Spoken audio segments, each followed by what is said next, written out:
Washington. The Senate cleared the path on Tuesday for Congress to extend the National Security Agency's warrantless surveillance program for 6 years with minimal changes, rejecting bipartisan calls to first vote on amendments that would have imposed significant new privacy protections when the program sweeps up Americans' emails. The vote, 60-38, narrowly overcame a procedural obstacle to an up or down vote on the surveillance extension bill, showing that there is probably sufficient support in the Senate to give it final approval and send it to President Trump's desk this week. The bill passed last week in the House, which first rejected an amendment that would have required government officials to get warrants in most instances to search for Americans' messages in the program's repository. The vote centered on a law known as Section 702 of the FISA Amendments Act.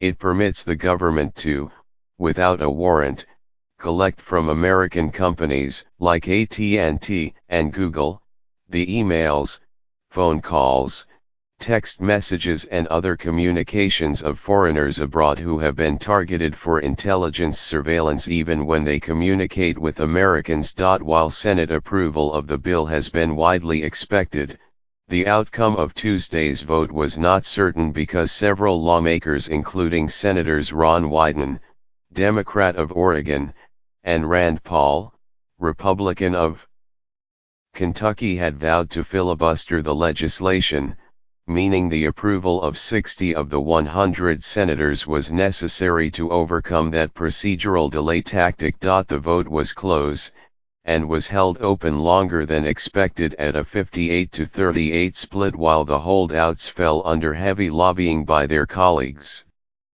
Ultimately, two more senators, John Kennedy, Republican of Louisiana, and Claire McCaskill, Democrat of Missouri, voted for the legislation, getting to the 60-vote threshold. The vote was also closely watched because civil liberties-minded liberals have been pressuring Democrats to oppose the surveillance extension without the sort of changes the House rejected last week.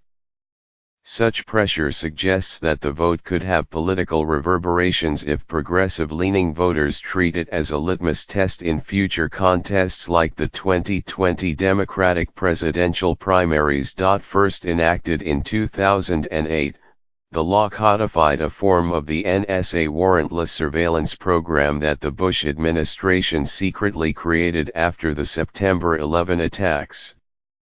In 2012, Congress extended it for 5 years without changes.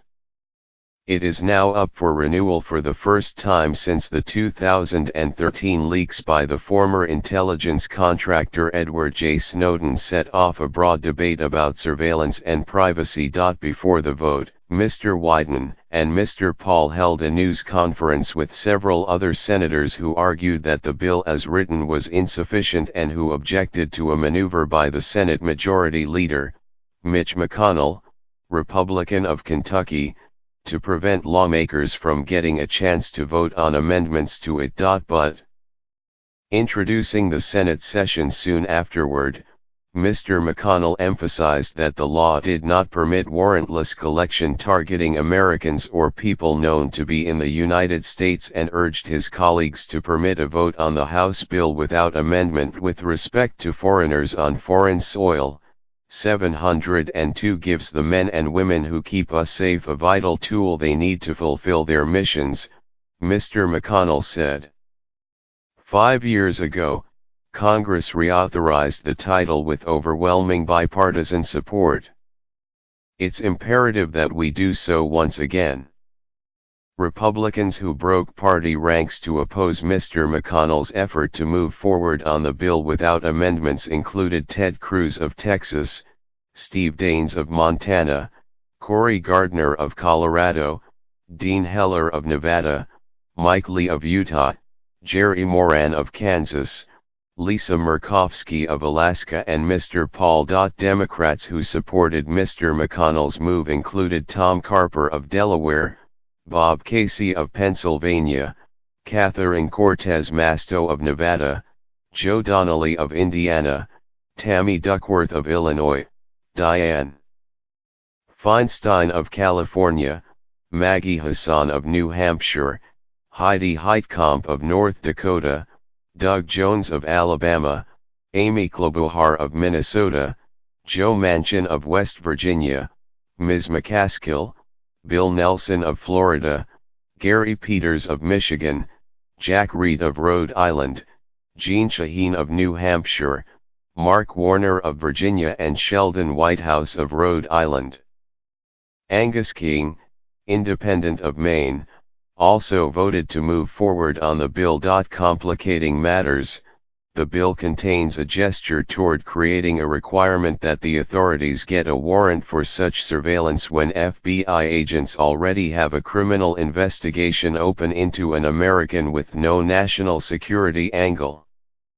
Mr. Warner, who is the top Democrat on the Intelligence Committee, cited that provision as meaningful reform. But critics noted that the provision is so narrowly written that it would not apply most of the time when government officials query Americans' private information, such as security-related searches by any agency, or FBI searches when agents are pursuing ordinary criminal tips before opening a formal investigation. Senator Patrick J. Leahy, Democrat of Vermont, told colleagues it was a sham requirement.